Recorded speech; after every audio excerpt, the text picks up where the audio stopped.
Where'd everybody go? Come on, we need energy from everybody. Hey, Benzinga, California! It's all right. All We're only talking about craft cannabis in the state that invented craft cannabis, so no big deal. No big deal. Well, welcome everybody. Thank you for being here. I know we're getting towards the end of the day, so it's getting to that time, and luckily I'm not between you and drinks, so that's awesome.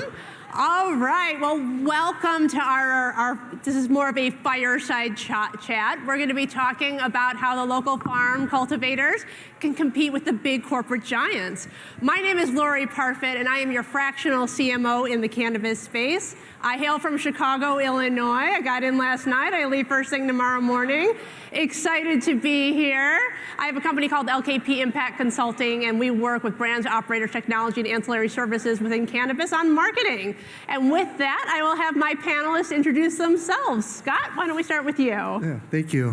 Good afternoon, everybody. It's nice to see so many familiar faces. My name is Scott Vasterling. I'm the founder of Humboldt Family Farms, which is a collaboration of a variety of sun-grown family farms based out of Humboldt County. And I was recently elected as the chair of the Cannabis Advisory Committee to the DCC. Oh, congratulations. That's great.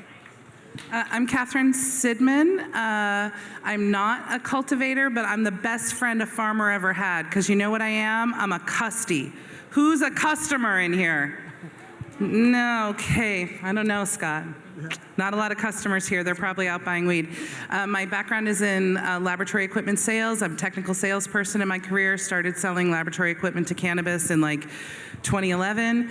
And we have a website, future4200.com, that's the largest extraction forum on the planet with 2 million unique page views and 30 to 40,000 active users at any time. And I love to talk about BHO.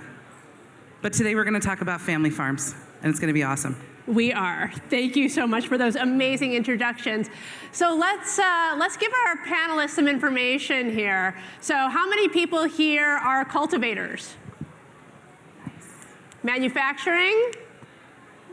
Retail? Asset light brand. All right, well, we got a pretty decent mix here in the audience. So we're going to be covering two major topics today with some follow-up questions within all of this. And unfortunately, we were not likely to have time at the end for questions, but our panelists are here today, so you can catch any of us afterwards. So with that, let's go ahead and get started. So we're talking about the family farms and how they're going to compete with the big giants. And we see this in every state that we go into, that there's always a smaller operator, the ones who were there originally. And in this case, we're dealing with a lot of legacy operators who were in Humboldt and had farms early on in the days where cannabis wasn't even allowed. And now we're starting to see, especially here in California, we have a proliferation of cannabis businesses all over the state where it's legal. And in California in general, we have over 1,200 brands. That is more than any state in the union. And so how do these small cultivators compete with these big giants who have a lot of scale and have a lot of presence? So let's talk about differentiation in branding and storytelling. So when you think about building your brand in the cannabis space, as you are a small farm and you have limited resources in comparison to what the big corporate MSOs have, how can you differentiate yourself from a storytelling and branding perspective? Catherine, why don't we start with you? I think that's a great question, and I think one of the major advantages that many small cultivators have in California is something called terroir and appellations. Is anybody familiar with what I'm talking about?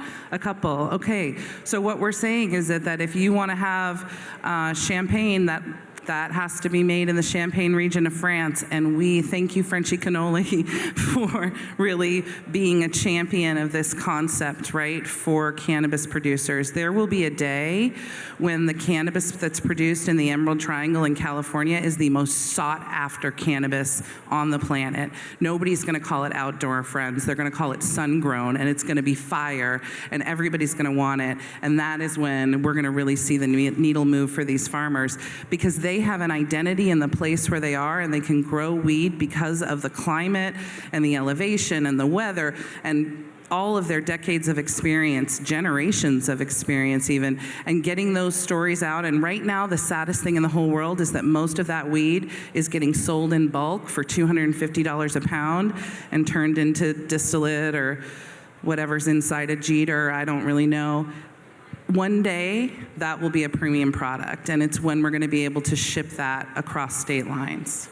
All right, so that's, when we get to more towards federal legalization. So what can operators do now in terms of what you're really talking about is transparency and sustainability and really creating that true, authentic product without all of those additives that we see in other markets.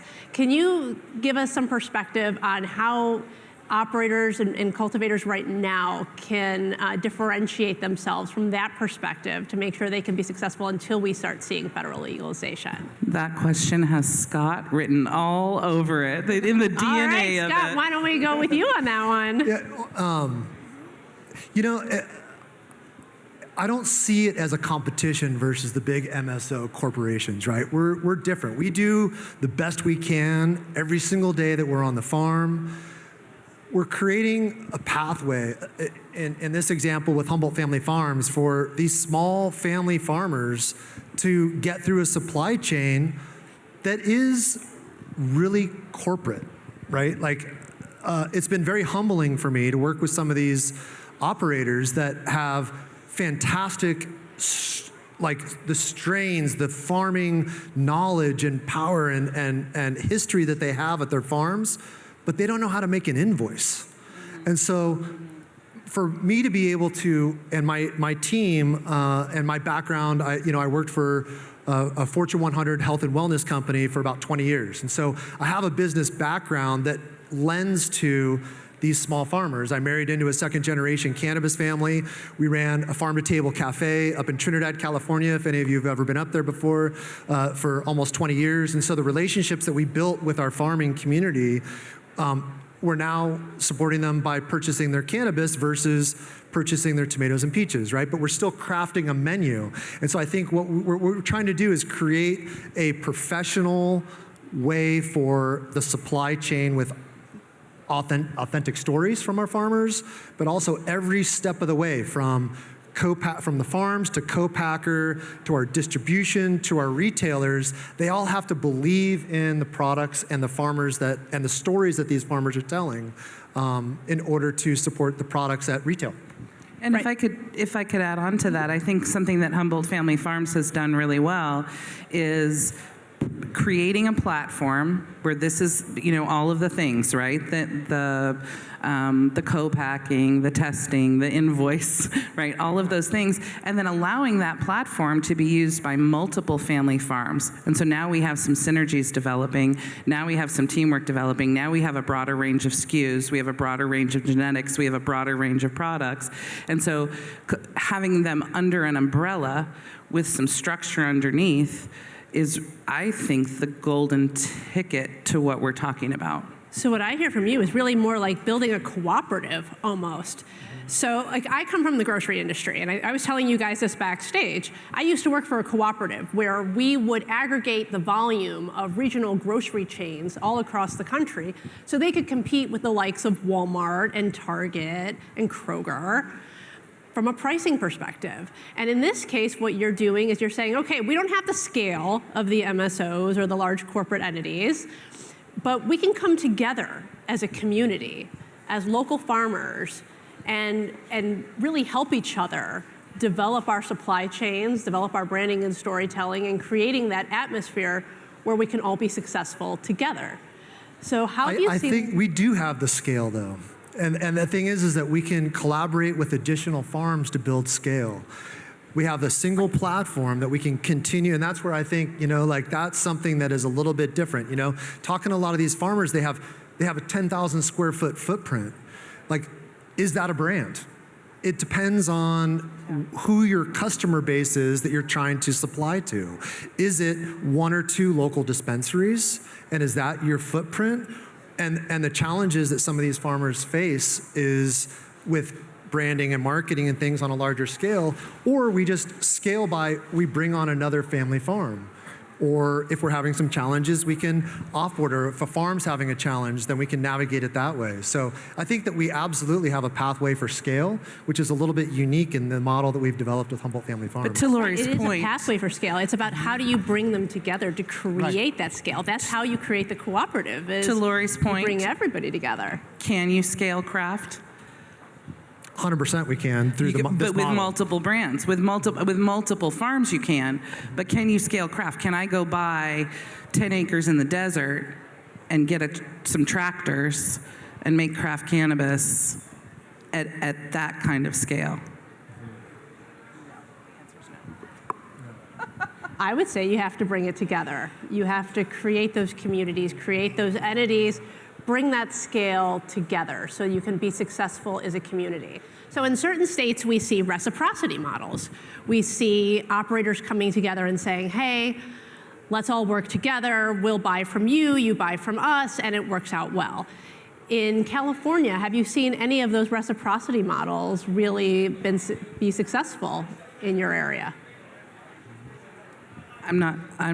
Here's what I know about my beloved community. I'm on the board of I'm the executive board for the Trinity County Agriculture Alliance, which is our trade association for licensed farmers in Trinity County. And its collaboration in this space is very difficult. I mean, understand that the personalities in the room, when we're getting together a lot of legacy farmers who are now in the regulated market, these are iconoclasts. These are rebels. These are individuals. These are people who live in off-grid farms, far away from other people on purpose. And so getting them all in a room and trying to get some consensus can be really challenging. I imagine Scott's got a lot of experience with that.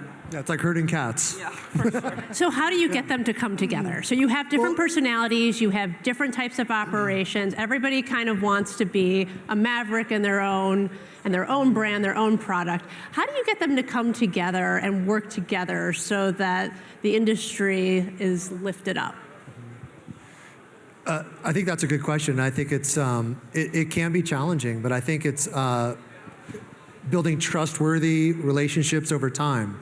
I was fortunate that we had the cafe where we were already working with many of these farmers, and we developed excellent relationships through the cafe.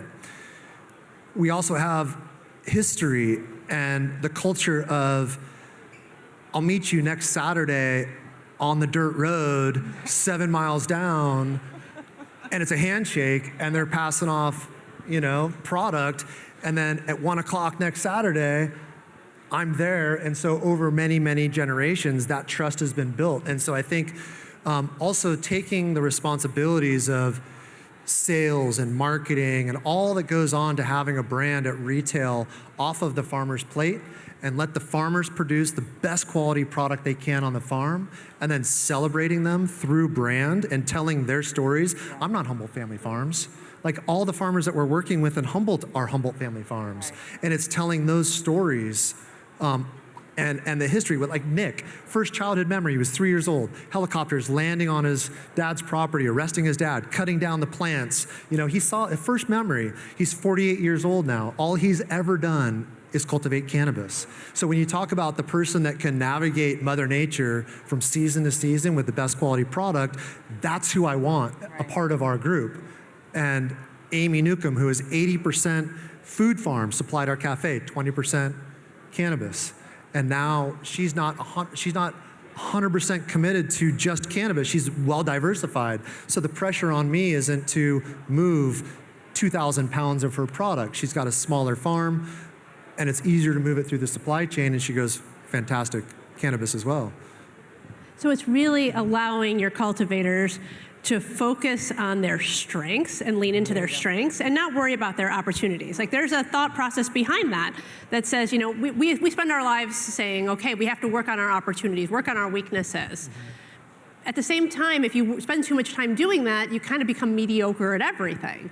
So there's a thought process that says you should lean into your strengths and play to your strengths and find other people who can help you with your opportunities. And so that's really what you've done, is really kind of create that system where they can do what they do best, and the things that they're not great at, you're able to take on for them and help support them with so everybody can be successful. A rising tide raises all ships.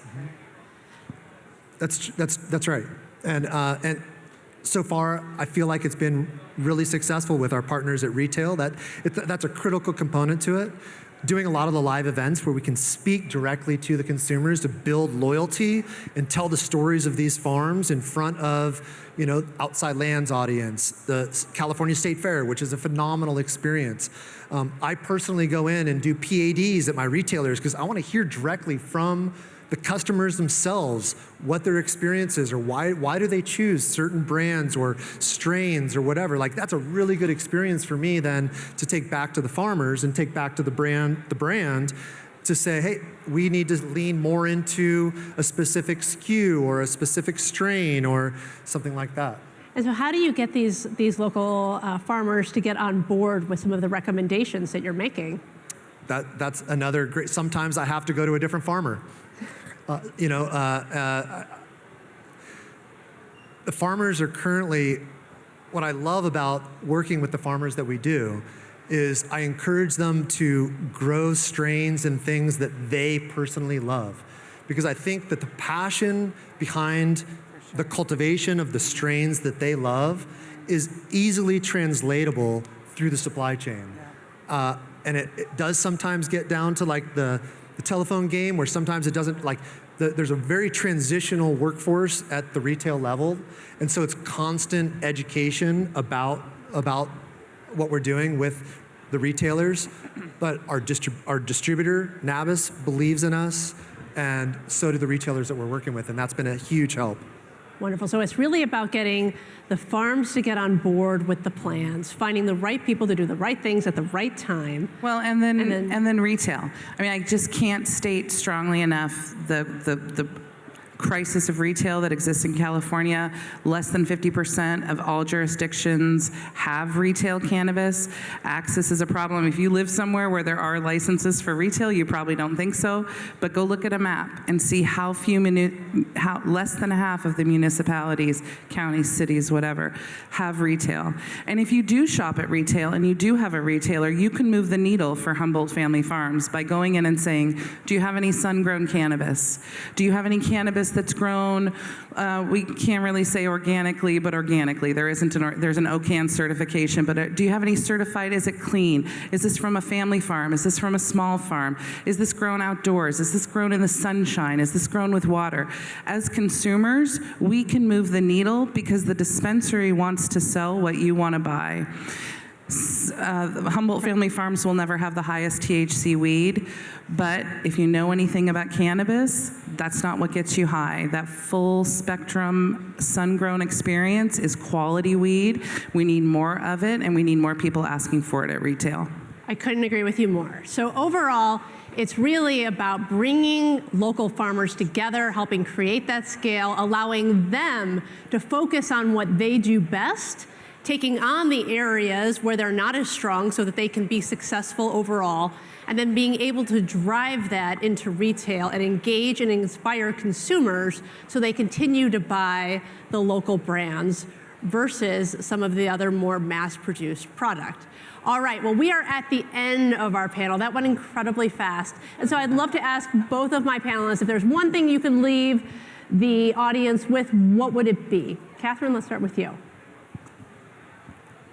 I feel like this is where we're at in the industry, folks. It's like the last scene of the Gladiator when they're all in the ring and they're all ready to fight and something's coming through the doors and we don't know what it is. We don't know what's coming through the doors for cannabis. Is it big pharma? Is it tobacco? Is it alcohol? Is it losing our licensure as they're threatening to do in counties in the Emerald Triangle? Right now, it's Lock Shields. I know the guy next to you used to be your competition. Maybe you perceive him as your competition. Right now, he's not. Anyone in weed is an ally. I'm going to say it. Hemp is a friend of weed more than the people that are anti-weed because they don't know the difference between hemp and cannabis. So right now, Lock Shields cannabis. Don't be fighting amongst ourselves, weed and weed, hemp and marijuana. Right now, Lock Shields. All right, thank you. Scott? Collaboration. I think it's critically important for all of us to collaborate. We're all in this together. It's only becoming more and more normalized. I'm honored to be in the position that I am supporting these farmers, but we all have the things that we're passionate about to lean into that and collaborate with good operators that are also passionate about what it is that they're doing. Wonderful. Well, with that, let's give it up for our panel.